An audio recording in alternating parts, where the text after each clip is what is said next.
let's go ahead and get started. So thank you guys for attending. I'm looking forward to this webinar, something we've been kind of planning for some time now. For this, we just want to give you guys the key essentials to be successful in the music industry. So today we got a few things we want to go over, just kind of quick agenda. Obviously, we want to talk about the music publishing fundamentals.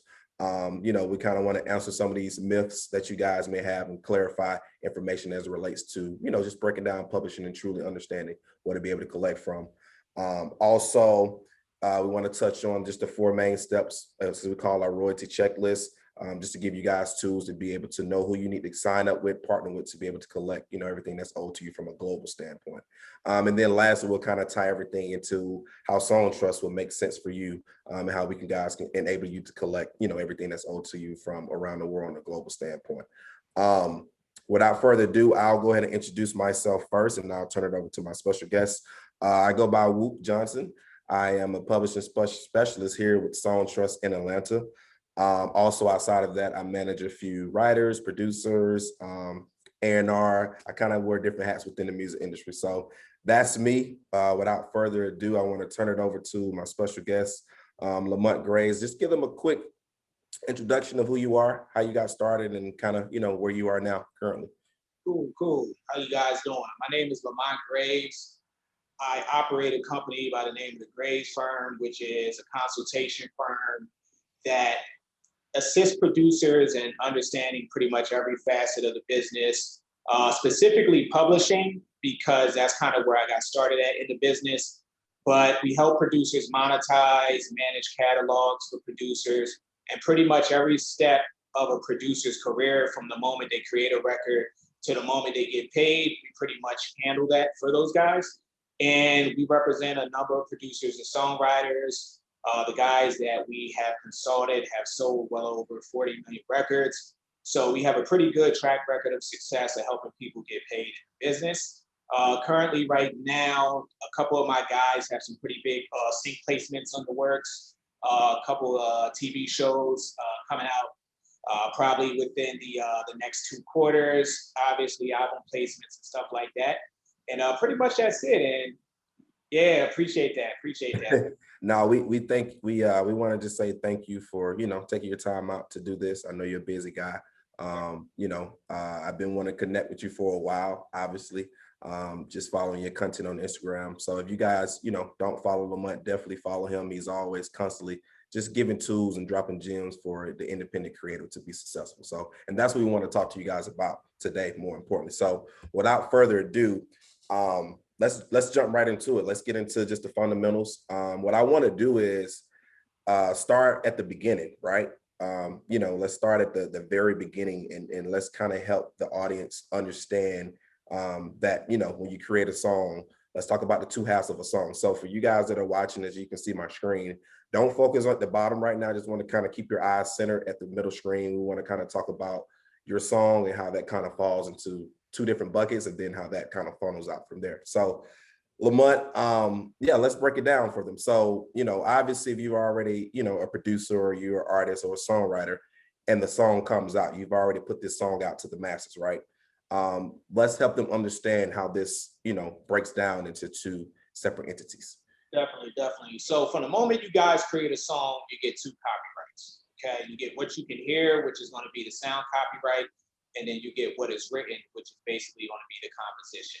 So what happens when you create these songs is that these 2 copyrights automatically happen, and it's your job to ensure that you're getting paid from those 2 different copyrights. So what you see there on the screen is you see composition. Composition has to do with publishing.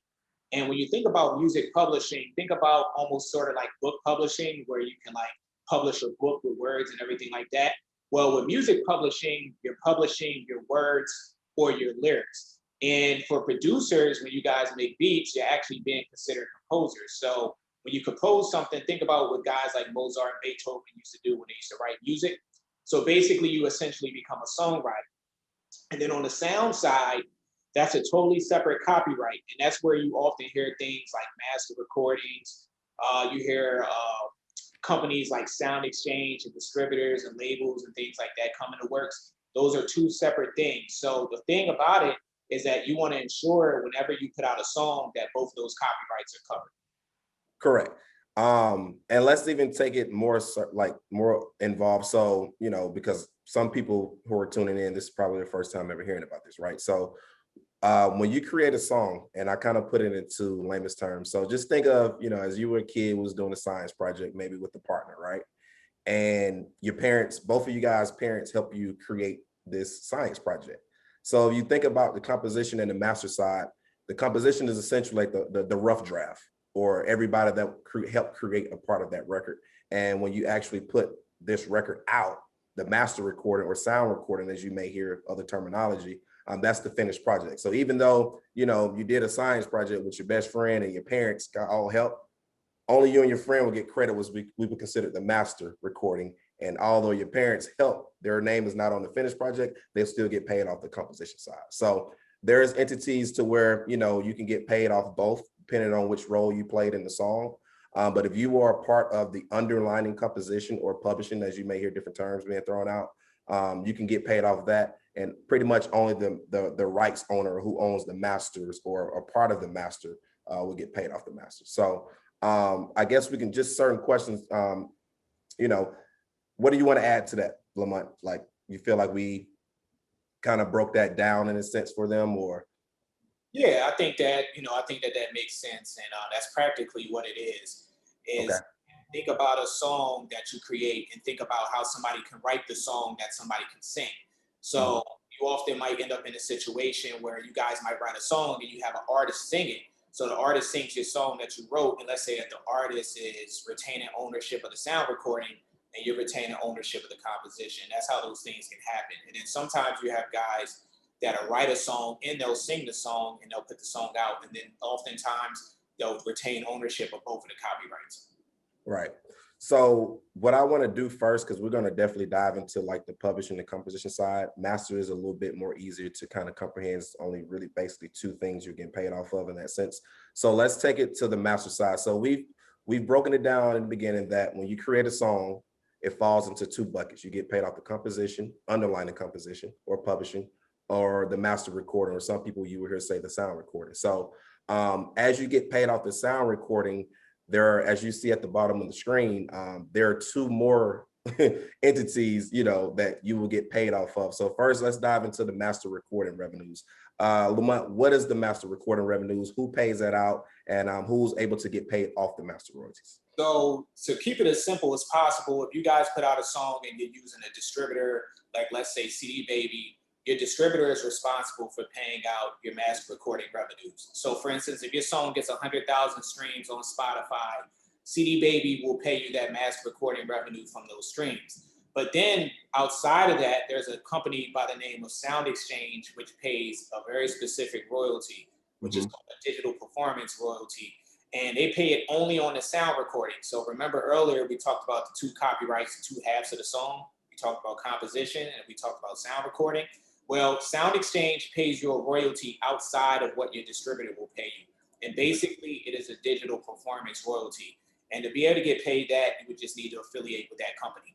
And that money is going to come totally separately from what you get from your distributor. Right. And I have a whole nother slide that I want to kind of touch on as it relates to SoundExchange. But so can producers get paid off the master royalty? They can, but oftentimes if you're a producer, so here's a scenario, right? Let's say that you produce a song for the biggest artist in the world, right? The artist buys your instrumental.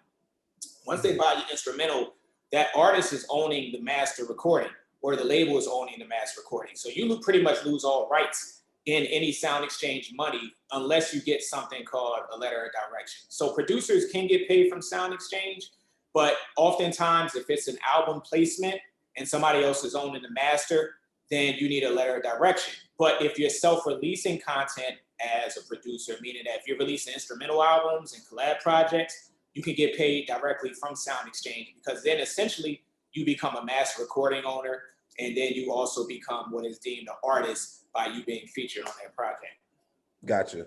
And even for some songwriters that may be tuning in, I want to ask you, how likely is it for songwriters to be paid from just the master recording, not SoundExchange, but in general, just off the master? How likely is that just for a songwriter that helped piece the song?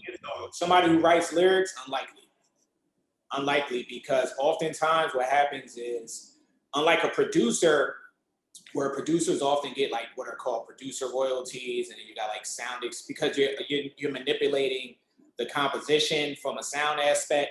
Oftentimes with songwriters, they don't really get those perks too much, and oftentimes like SoundExchange is kind of left off the table for songwriters, because literally you're just writing the lyrics, but a producer, they're making a beat. So guess what? You can hear the beat. So if you can hear the beat, then it's a part of that sound copyright. But if you're just writing lyrics, yeah, you can write the lyrics that somebody can sing, but oftentimes that is left off the table for songwriters. Cool.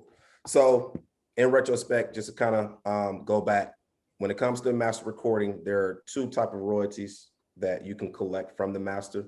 If you're an artist or producer, if the artist is signed to, independent distribution company as a CD baby, or if they're signed to a major label that own the rights, that's where your negotiated percentage, you would get paid from the master revenues. When it comes to your digital performance royalties, there's a company called SoundExchange, which is here in the US, in which we'll get into now. So SoundExchange, they collect what we call non-interactive streaming royalties, right? So just think of any platform that you can't manually go listen to the song that you want to play. So for example, if you go on Pandora and you want to listen to Taylor Swift, you can't go in and type in the particular song you want to listen to with Taylor Swift. They just kind of play them at random. So any type of entity platform that provides that service, this is what SoundExchange collects from you. And to Lamont's point, in order to collect this, you have to have a percentage on the master. So songwriters typically, especially as you're kind of growing through your career, this will be left off the table. But for the producers, being that you did produce the beat, you can negotiate a percentage to be able to collect from SoundExchange. Also too, with SoundExchange, I just figured this out not too long ago. So let's say, for instance, you did as a producer, you did a record, and that record has a featured artist, and you negotiated, let's just say, a 3% royalty rate, for that particular song.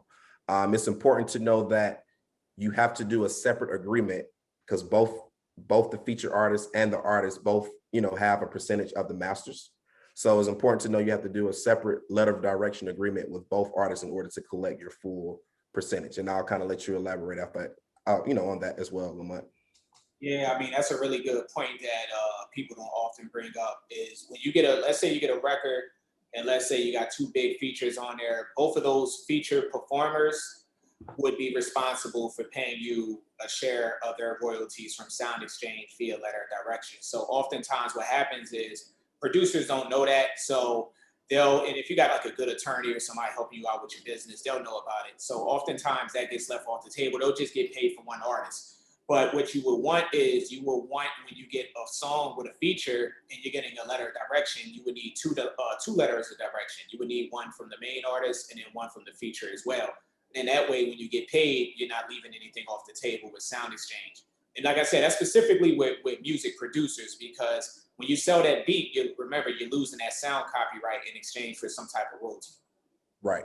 Absolutely. And last thing about SoundExchange, which is very important. So as from a producer standpoint, artists, because obviously, you guys, if you're going through a distribution company or signed to a label, you already kind of have rights to your master. So when it comes to producers dealing with SoundExchange, let's say, for instance, you do put a letter of direction at the end of your agreement and both sides, sign it.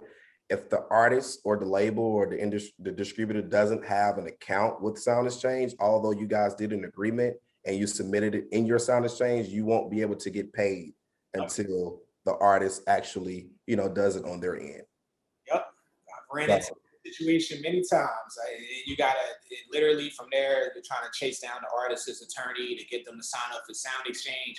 Then they have to wait for their, for their account to be confirmed and everything like that. And then you have to, kind of make sure that LOD gets resubmitted, or contact SoundExchange and let them know that the artist is now part of that platform. So absolutely.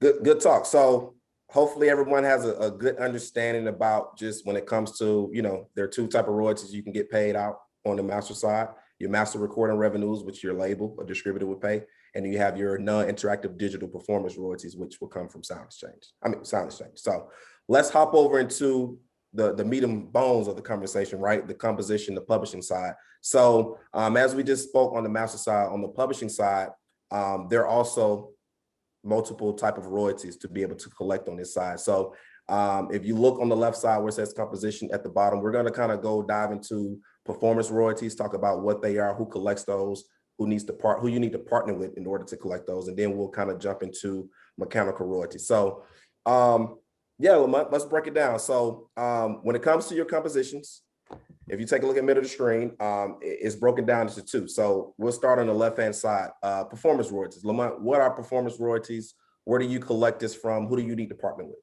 So basically, performance royalties come from PROs, which are called performing rights organizations. So think about ASCAP and BMI. So to simplify ASCAP and BMI, and these royalties come from public performances of your works. So if somebody plays a song on a streaming platform, that's considered a performance. If your song is playing on broadcast radio, internet radio, or college radio, that's considered a performance. If the artist is taking your song and they're performing it on stage, that's a performance. If your song plays on TV, that's considered a performance. So the only companies that pay that royalty out are going to be PROs. So think about ASCAP, BMI, and CSAT. And those companies break down payments two ways. They pay you one time as a writer, and they pay you one time as a publisher. Right. So important to know for people that's around the world, you would need to affiliate with your home society. So if you're in Canada, you want to associate yourself with SOCAN. If you're based in the UK, you have to have PRS, and everywhere around the world, each territory in your home society, you would need to be affiliated with, your PRO company to be able to collect your performance royalties. And as Lamont said, so when it comes to your performance royalties, they break those, that's actually split into two. So when you get paid out, a portion of that goes to, just look at 100%. So 50% of that will go to your writer share side and 50% will go into your publisher share side. Is there any, reason why this is split up into two, Lamont? Well, for one thing, PROs, for some weird reason, they're the only companies, under U.S. copyright that specifically pay you one time as a writer and one time as a publisher. No other companies do this. And the reason why that is just because when those laws and things went into effect, I'm talking years ago, that was just something that, that was a part of the PRO. So when you sign up with these entities, oftentimes what people do is they'll just sign up as a writer and they'll miss out on the publisher share. So what that means is that you guys get paid twice. So here's an example. If you produce or write a song and you get a check from ASCAP or BMI or PRS, and let's say that you get a writer share check, right? It's like $10,000. Then made another 10,000. Yep. You got another 10,000 on the publisher share. So a lot of guys or a lot of people forget about that and they end up just affiliating as a writer. So it's important for you guys to have both of those accounts because essentially you're missing out on money. And oftentimes when somebody's new in the business, they get their first big check from BMI or ASCAP. It could be 30 grand, and they're like, "Oh wow, this is great." But they never affiliated as a publisher. So they're like, I just made $30,000 when they don't know that they potentially have $60,000. Absolutely. So great point, Lamont. So guys, audience, if you are affiliating, and I'll point out one, BMI in particular, but if you're affiliating with ASCAP, SOCAN, CSAC, wherever you are around the world, it's important when you sign up for them, you establish a writer's account, as Lamont said, and a publisher's account. So to his point, if record comes out, you have a $10,000 check and you've only set up a writer share account, the other 50% of that, is on your publisher share side that they're just holding or just sitting there until, you have a publisher or you set your own publishing entity up to be able to collect that. Now, if you're here in the US, BMI is probably one of the only, you can correct me, Lamont, PROs that if you don't have a publishing share account set up, they will actually reroute your money to your writer share account, correct? And I'll kind of let you elaborate on that. Yeah, that's a good point. So, you got different PROs, especially in the United States, ASCAP, BMI, CSAT. BMI is pretty much the one that will, let's say you don't have any publisher share set up. You sign up with BMI, you sign up for free as a writer. You get a big hit record. You're like, I don't have a publishing company yet, but I want my publisher share. So that 50% that's supposed to be due for publishing, or that 100% per BMI, you can allocate that to your rider share and get paid that money. But even when you do that, and we'll get to this later, you're still missing out on money if you do that. But a lot of people do that so that they don't miss out on the publisher share when they, when they're trying to figure out who they want to be their publishing administrator, or when they decide to do a publishing deal. They'll just do the one writer's account with BMI and then register the song as, let's say they got 50%, they'll give themselves 100% to the writer share. Right. And I think we'll get to this later as well, but it's important for the audience who's listening, right? So just because you sign up with BMI ASCAP here in the US, you have to think about it. If your song is being played worldwide, in each territory, you're generating performance royalties in each territory. And we'll kind of talk about, why it's important to partner with an administrator when it comes to that, because potentially, there's more money out there to be collected that'll come back to your publisher. So hopefully you guys got a better understanding of what performance royalties is, what they collect. So just to kind of reiterate, when it comes to performance royalties, anything that's being publicly performed. So that's on the radio, television. If you produce a record or artist, if you're performing live, that is considered a public performance. And also there's some streaming components in that as well. So, if a restaurant is using Spotify or music to, broadcast music in their establishment, that is considered a performance royalty. So that's the only thing that PROs collect is, anything that's being publicly performed. Hopefully you guys understand that. We're actually going to dive into this a little bit more because it's some more we have to touch on the publishing share part. Now let's switch it over to mechanical royalties, which I'm passionate about talking about because a lot of people don't even understand what this is.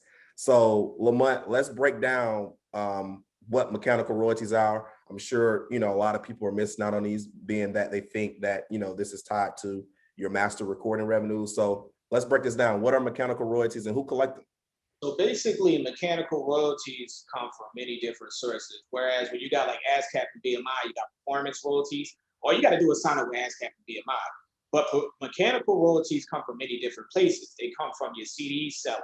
They come from if you're selling vinyls, cassette tapes, digital downloads. If your song is on iTunes stores, and let's say it's on iTunes and it hits #1 on iTunes, that money is a mechanical.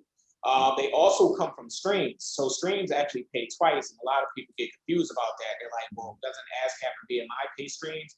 Yeah, they do, but also streams pay out on mechanicals, and you can oftentimes make a lot more money in mechanicals when it comes to streaming. So when you think about that, you can't just affiliate with one company to collect all your mechanicals. There's way too many ways that it comes in. So here's an example. Let's say one of you guys produce a record and you make and this record ends up on somebody's album and it goes 4 times platinum. Let's say out of those 4 times platinum sales, they actually sold 1 million units. If they sold 1 million units, meaning that they sold 1 million CDs, then those royalties would come directly most times from the label to you as a writer. But then let's say, what about if the song got 25 million streams? Well, if the song got 25 million streams, then the streaming service works with another company to be able to pay that money out to this other company that collects mechanical royalties. So what happens is guys just sign up with ASCAP and BMI, their song goes 3 times platinum, they make $5 grand, but then they don't know they might have $25,000 or $30,000 from all the different mechanical royalties that are out there to pay. Right. Great point. So for understanding, you have, when it comes to your mechanical royalties, there are PRO companies around the world, like BMI ASCAP, there are also mechanical collection companies around the world. So here in the US, we have, as is mentioned, in the visual aid, HFA, MRI, MLC, who just kind of popped up. So companies like the DSPs, Spotify, Tidal, Apple Music, etc. When someone is streaming your record, this money is being paid out to these companies who in return pay these back to the publisher, which we'll kind of get into. So, there oftentimes you have a lot of artists who, to understand is there are a lot of artists who never get played on the radio, who never get played, who never do shows, but they're streaming well on the streaming side. So they can have no songs on the radio, no songs on television, no songs being played at all, just in a public area, but they're streaming well. So if you only sign up with, with BMI ASCAP and you haven't affiliated yourself with the administrator or a publisher, you're probably not generating that much money on the performance royalty side. All your money is going to be on the mechanical side. So it's important to know who you need to partner with in order to collect this money. And then, you know, so for people who don't know, let's kind of explain what black box royalties are when it comes to all your royalties. So basically, what happens is this: you release a song or you write a song, right? And the song is generating so many transactions around the world that you have no idea. The song's playing on the radio in America, it's playing on the radio in the UK. All these different licenses are happening without you actually realizing it. So all these different licenses, which would include performance royalties and mechanicals, are generating tons of money. Okay. And if you don't have a system or a publisher in place to be able to collect that money, or you don't collect it in a certain amount of time, what happens is the money sits out there. Okay. The longer it sits out there, the higher the chance that your money is going to go to a publisher or some type of licensing agency based off their market share. So if you got like $100,000 sitting out there uncollected, that's been sitting out there for 2 to 3 years, that money might find its way back into the publishing system. It may never find its way into your pockets. So that's what happens when you don't collect royalties. So think about black box royalties as uncollected royalties for songs that you write, songs that you produce, and they're just, and the money's just sitting out there because you haven't done what you need to do, or you haven't partnered with a company to be able to help you collect it in a specific point in time. So basically, it's a whole bunch of money sitting out there that you haven't collected. Right. And typically, rule of thumb is they typically give us 3 to 4 year window. Some can probably date back a little bit later. So, you typically have a 3 to 4 year window to be able to go back and collect this money retroactively. If not, as to Lamont's point, that money will get paid out to the top market shareholders as far as the publishers. Question. So let's stick to mechanicals real quick, right? Because as you guys can see on the screen, that money is sent to publishers. So question, can someone be fully independent? Can someone not do a publishing deal or not affiliate with a administrator? How long would that physically take to try to partner with every single mechanical company around the world? And go ahead. You're talking potentially thousands of dollars to affiliate, costs out of pocket. You're talking potentially over a year or so to be able to affiliate with all these companies that are responsible for paying you. So oftentimes guys think that they can do it themselves. And that's not to diminish that, you might not want to try. But one of the best things you can do is partner up with a company that has already did the hard work, meaning that they've already spent the year or so or years, affiliating with all these other companies that have your money, so that all they have to do is let the companies know that, hey, I have this guy's money, or we represent this guy as a writer. All right, you have $50,000, send it to us. So it could take a very long time. And the best way that you can streamline that process is to affiliate with some type of music publisher. Right. Publisher. Go ahead. You can finish up. No, that's pretty much it. It's a lot of work. And oftentimes when people start their own publishing companies with the goal of being able to collect everything, it takes them a very long time because, there's new companies that pop up all the time, or there might be a new streaming service that popped up, and you might have to affiliate with the music reports to get paid from that streaming service. But then there's another streaming service that will only pay Harry Fox Agency. So if you're not affiliated with Harry Fox Agency, then you won't get paid from that service. But then what about when you're the foreign territories and the non-domestic? So those guys only pay direct affiliations to sub-publishers. So then you end up in a situation where it becomes very complex. So the best way to streamline it is to work with a publisher that says, hey, we got all this stuff in order, let's work with us, we'll collect all your money, we'll pay you your money. Right. So that's what I want to get into next. We can kind of stay on the screen, but I'm gonna go here first. So what we got to talk about now for you guys is breaking down admin versus co-publishing deal, because I know it gets tricky for some people to kind of understand what that is. So let's go back to this screen here, because this basically what we're looking at right here, right, when it comes to admin and publishing deals. So as we stated earlier, right, you sign up with BMI ASCAP to be able to collect your performance royalties. They split, when they pay you out, you need to sign up for a writer share account and a publisher share account. So when it comes to admin and co-pub deals, let's kind of help them understand what money is coming out of that, what are the admin and the publishing company is, what portion that they're collecting from. And then how do you kind of navigate that? So I'll turn it over to you, Lamont. What is an admin deal? What portion of that money that they're collecting from when it comes to your performance, your mechanical share, your mechanical royalties? Cool. So what a publishing administrator does is this. So earlier we talked about the two copyrights, right? We talked about composition copyright, we talked about masters and all that, right? A publishing administrator will help you collect on your composition copyright. Yep. So what they'll do is they'll let you keep ownership of your copyright. All right. And for any of the royalties we talked about today, the publisher share from your performance royalties, the mechanical royalties that come in from so many different places you can't name them.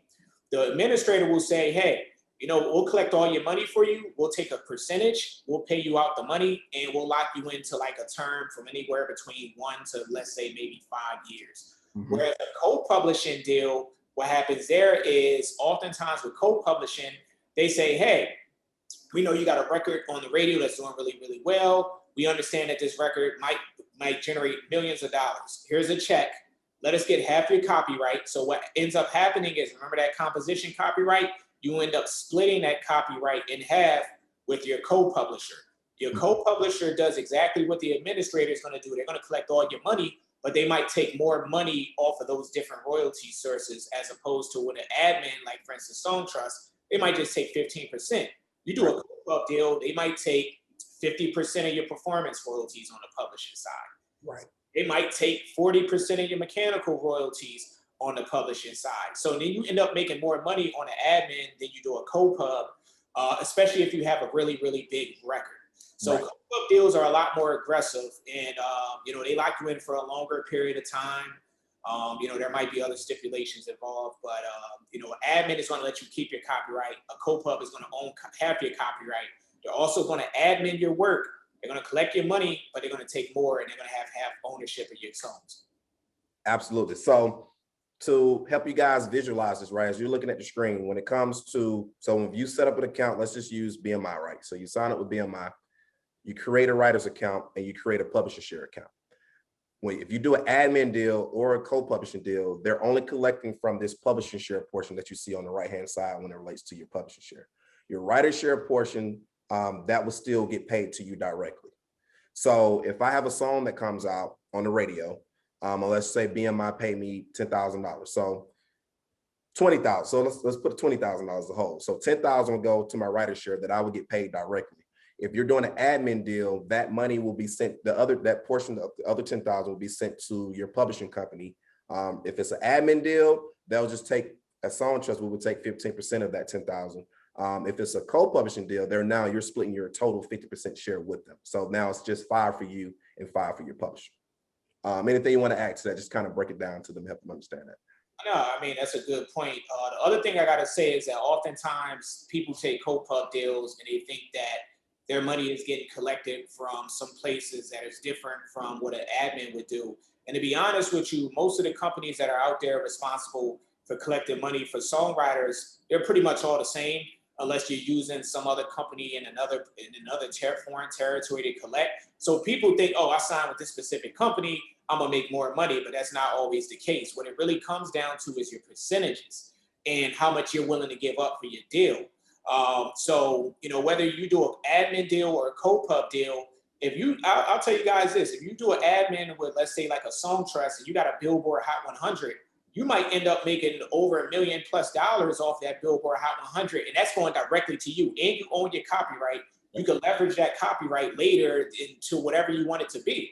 But if you do a co-pub deal on that same top 100 song, want to know what's going to happen? You're likely going to lose almost half your money, and that other half of the copyright that they have ownership on, they can leverage their half of the copyright, and you might be locked into a situation where you can't even leverage your half of the copyright due to the terms of your deal. So in my experience, admin just makes more sense for producers and songwriters because I've been able to experience co-pub deals and I've been able to experience both. And the guys that I've been able to consult who do admin always end up in a much better position in the long run. It might take you a little bit longer to get paid because you're not getting an advance up front. But if somebody's going to give you $100,000, you might, within a year or a year and a half, you might have $300,000.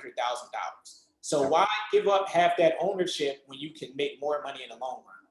Absolutely. Absolutely. It's more money involved. You'll be able to retain ownership. I think when it comes to Copa admin deals, people are in a situation, the advance is, it comes off great, depending on what you negotiate. And a lot of times people lean towards that versus just kind of playing a long game and waiting, doing an admin deal. And that money will just come in after time. So here's a question too that I get asked a lot, and I'll ask you. If I'm a producer or artist and I sign up with BMI, I create a writer share account, I create a publisher share account, am I collecting everything? No, you're not. You're just Even collecting. though I have my publishing, I'm a publisher, I set it up, am I collecting everything? That's one of the biggest issues within this business is that just because you set up a publisher account with BMI, you got to remember that you're only going to get paid BMI publishing money. And earlier I had told you guys, especially in this new era of music, pretty much everything is streaming. So where you're going to make your money today as a songwriter is really in the streaming business. And up to 80% of those royalties are really going to be paid out in mechanicals. I can tell you guys situations where somebody might only get paid $1,000 from BMI or ASCAP, and then they might have $15,000 that ASCAP and BMI won't pay them because it's a totally separate royalty. And that's where the mechanicals come in. So, that's where a company like Songtrust can help you guys collect that mechanical share. Right. Absolutely. So I get that question asked a lot. I think, we definitely tackle a lot. Hopefully you guys, kind of can conceptualize this and visualize this as we break it down on the screen for you. So let's kind of move on to real briefly, we can talk about just the master versus mechanical, which we kind of did already. So in hindsight, let's just break this down real quickly for them, and we'll kind of move into some of these myths that, questions that we get asked about. Cool. So basically, remember, guys, you got two copyrights. You got the sound copyright. When you think about the sound copyright, like for instance, if somebody sampled me right now, if you sample me right now, that could be copyrighted, or I can copyright my voice, right? So anytime you create sound, you got a sound copyright. So when you think about sound, think about master recordings. When you think about mechanicals, think about publishing, and think about from when a master gets sold, a mechanical makes up a master, so to speak, meaning that a master wouldn't exist without some type of composition. And the mechanical side is what gets paid out from when a master gets sold a certain amount of time. So for instance, like if you sell a CD, it's 9.1 cents. And that's basically a mechanical royalty that would get paid out to the publishers. So none of these things would exist without each other. So for instance, in order for a song to be sung, you got to have lyrics, right?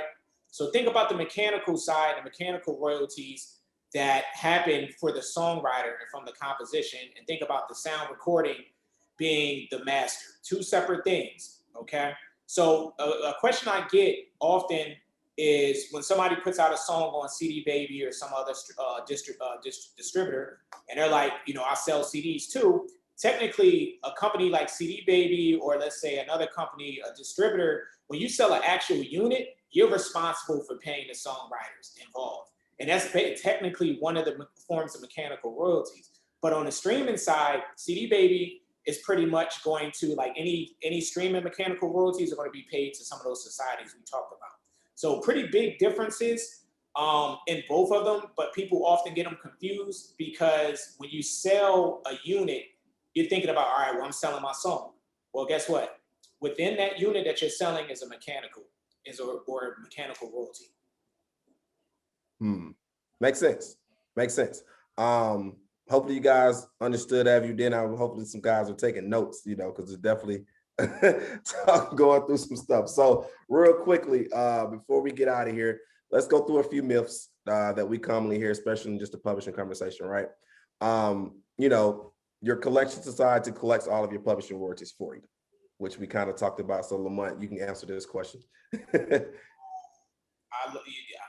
Your collection society, ASCAP and BMI, like I said, they're just going to collect your performance royalties. So when you got that big hit record and you're like, oh, I got paid $30,000, you're still missing money on the mechanical side. So collection societies aren't going to pay out all of your publishing royalties. There's way too many that come from way too many sources for one to pay you out. So you need somebody that has the affiliation with all of them, so it all comes into one place. So that's a big myth. Big myth. Two, your distributor will collect your mechanical royalties for you or later. So here's the difference, right? So a distributor, they take your music and they put your music on iTunes, they put your music on streaming platforms, right? But they send whatever money, any mechanical money from sales and stuff like that, that comes directly to you. Your distributor will not collect your mechanical royalties unless it's from like a CD unit, which you are be responsible for paying. But from streaming services, they don't collect that money. That money goes directly to mechanical licensing companies like Harry Fox Agency and Music Report. So your distributor doesn't want to deal with that because then it would become too much of a headache and it could cost them millions of dollars a year just to be able to handle that for a writer. Now, if you got a record, if you're signed to a record label will oftentimes take the actual digital downloads and stuff like that, and they'll pay a mechanical royalty directly to the songwriter. But the distributors, they don't want anything to do with it for the most part. Okay, so question for you, since we're on this, what if I'm an artist, right, and I sign up for CD Baby and I elect to go into their CD Baby Pro, will they collect my mechanical royalties for me? Yep, CD Baby Pro adds in publishing administration, which is powered by Songtrust. So your mechanical royalties would be collected if you are using like a CD Baby Pro. Gotcha. So guys, if you are solely using a distributor just to distribute your music, they're not collecting anything, but they're just paying you out just your master recording revenues that come in. So, however, there are certain platforms such as CD Baby that give you an option to utilize their admin services. At that point, if you decide to do that, at that point, you are using a publishing administrator to be able to collect your mechanical royalties. Next one, I can collect my publishing royalties anytime. No, that's a myth because, like I was saying, the longer you wait, the harder it becomes to collect. Like, for instance, if you produce a song, right? One of you guys produce a song now and you don't begin to collect on that song until, like, let's say 2023, yeah, you might be able to get paid some of those royalties, but it's going to take longer. Some of these companies have different processes for releasing retroactive royalties, which is basically past royalties. So that's a myth that you can collect your royalties at any time because some companies aren't going to hold on to them longer than others. Some of them might hold on to them for 4 years and somebody else might only hold on to it for 18 months. Right. So that's what we talked about earlier. We mentioned the black box royalties, which, after time, these collection societies just pay those out to the top market shareholders. Let's get into the royalty checklist. I mean, obviously, we've kind of went through everything. So, for you guys that are tuning in, these are the 4 things you need in order to be able to collect everything from a creative standpoint, right? So on the right-hand side, we talked about, when it comes to collecting your master recordings, if you're an artist, you need to, be utilizing a distributor, or if you're signed to a major label, they will pay out your master recording revenues. On the other side of that, we talked about your non-interactive streaming royalties, which you will need to affiliate with the SoundExchange, which collects here in the US. And again, SoundExchange collect non-interactive streaming royalties. So any platform that you can't manually select which song you want to hear, i.e. Pandora, Sirius XM radio, even think about your music choice channels on your television. You'll go to, the hip hop or jazz stations. They just play songs at random. So those are the 2 type of royalties to be able to collect on your master recording side or sound recording, as terminology some people use. So you need to be with a distributor, major label to collect your master recording revenues, and unique SoundExchange to collect your non-interactive royalties. As we talked about and spend a lot of time on when it comes to your publishing, composition, some people may say underlining composition, you need to affiliate with a PRO such as BMI ASCAP or your home society and where you at around the world. They help you collect your performance royalties, which is anything publicly performed, radio, television, live performance. There is a streaming component in that as well. If an establishment is using Spotify or YouTube or something to play in their establishment, they will collect that from you. Those royalties are then broken down into your writer share account and your publisher share account. You need to establish both with your PRO to be able to collect both. If you only have a writer's account set up with your PRO, you're missing out on your other half of your publisher share account. And then the last thing, you need to affiliate with the publishing administrator, or for guys, that want to do a major publishing deal, they'll be able to collect not only your performance publishing share royalties, but they're also going to collect your mechanical royalties on your publishing share, in which companies like HFA, Harry Fox Agency, HFA, MLC, MRI, and other mechanical collection companies around the world. So as long as you have all 4 of those, you're basically set up to collect everything that's owed to you. So quickly, let's go into some Q&A questions. Lamont, I'm gonna just go throw them right after you. Ready? Okay, cool, go ahead. This is a good one. How is, I guess they're asking how Songtrust. So how is Songtrust different from CD Baby or SoundExchange? Well, Songtrust is dealing with remember I said it's 2 copyrights. You got a composition copyright, you got the sound copyright. Well, Songtrust is dealing with the composition copyright. They're collecting all your publishing income. CD Baby has their publishing powered by Songtrust. So if you sign up for like the CD Baby Pro, for CD Baby Pro, they include publishing and monetization on mechanicals and stuff like that. So you can have like CD Baby Pro, and then you can have Songtrust. And SoundExchange pays royalties on the sound recording from non-interactive digital sources. So think about Pandora. When you go to Pandora and you select some artist's channel, you go to the next song, you don't know what the song is going to be. They call that non-interactive. And SoundExchange only pays that on the sound recording. So when you think of the name SoundExchange, think about sound copyright. That's how I try to get people to remember the difference between the two. So Songtrust is a publishing administrator.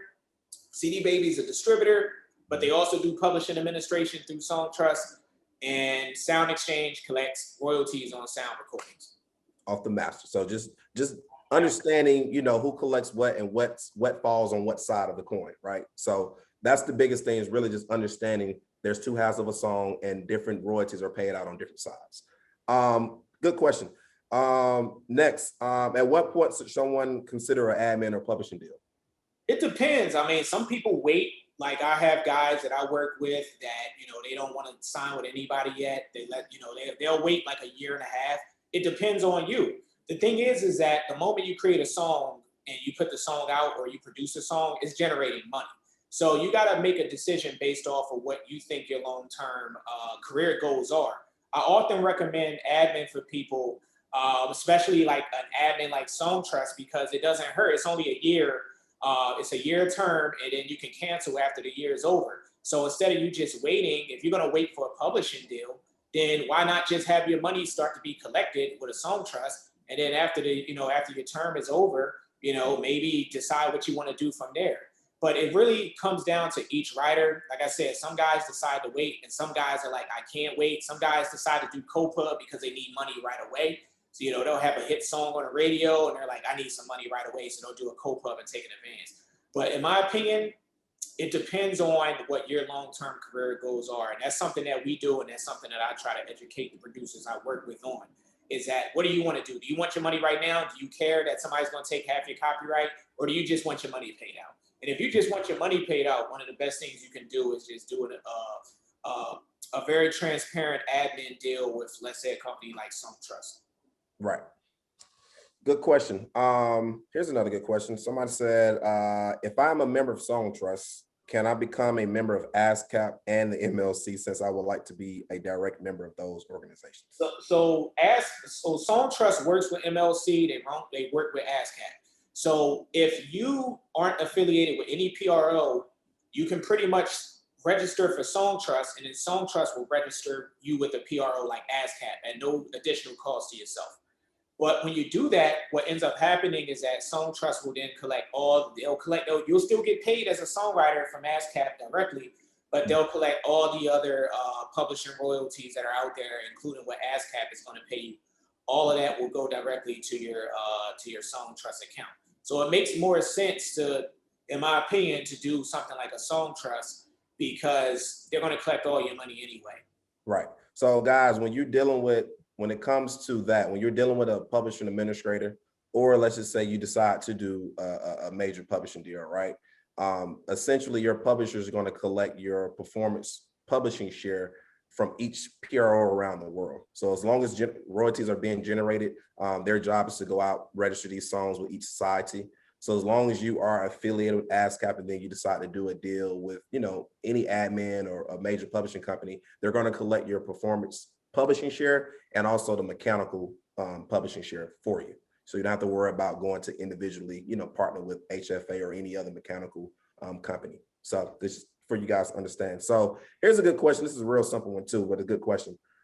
Is it best to sign up for both PROs in the US? That's the easy one. You actually can't do that. When you sign up for a PRO, they ask you for a tax ID number, specifically your social if you're a U.S. citizen, and you can only affiliate with one. The only companies that get away with that are companies that might have multiple EIN numbers, and they have this one company, and then under this one company, they might have sub companies with other EIN numbers. Publishers get away with it, but they only get away with it on a publisher share. As a songwriter, you can only affiliate with one. You can only do ASCAP, or you can only do BMI. And once you're locked in with those guys, all your publishing money from ASCAP and BMI, if you have an admin, then your publisher share is going to go to your admin as a BMI writer. Great answer. Absolutely. This is a good one. So someone asked, if I write the lyrics and melody, then I own the composition copyright. Then the producer would own the sound recording copyright. Is that correct? They're trying to understand like the breakdown. What would happen? So this is when you have these two copyrights. Producers, when you produce a record, you're essentially becoming a songwriter. So this comes from like guys like, think about like Mozart and Beethoven. You know what they would do? They would have sheet music and they would write notes and stuff on there. So then they would get people to play the music. So that essentially makes you a songwriter. So producers would share the publishing or the composition with whoever wrote the lyrics. And then whoever recorded the music and has ownership of the sound recording, they would be the owner of the master. So the producer and the songwriters or the lyric writers would get paid from the composition copyright. And whoever is the label, whoever is the artist that releases the music, they would own the sound recording. Because you can be an artist, right, and never write your music and never see a publishing check ever in your life, because you might have a whole team of writers. You got these guys writing your music. Guess what? They own the composition. You didn't add anything to the song. The only thing you did was sing on the song. So once you sing on the beat, guess what? That becomes a sound recording. What's on the beat? Your vocals. So now you can become a master recording or a sound recording owner. You can get paid from that. And then those guys, the songwriters, the producer, and the lyric writers, whoever mess with the melody, those guys would get paid from the composition. Absolutely. And to add to his point, there's for you guys who are getting started in your career, there is important to know, when you start dealing with major artists, let's say you have, it's two writers and a producer, you guys created the whole song, you wrote the whole song, and you pitched this idea to Beyonce, for example. When you're dealing with certain major artists, even though you guys wrote the entire song and the producer produced it solely, that artist can come in and request, a percentage of the composition along with getting paid out on the master as well. So, that's just kind of important to know that, there are times even producers can do the same thing. If you send a beat off to a guy, just pretty much finished, they add drums or whatever, they can come in and want to take a part of the publishing. So just understand that. Let's see what else we got here.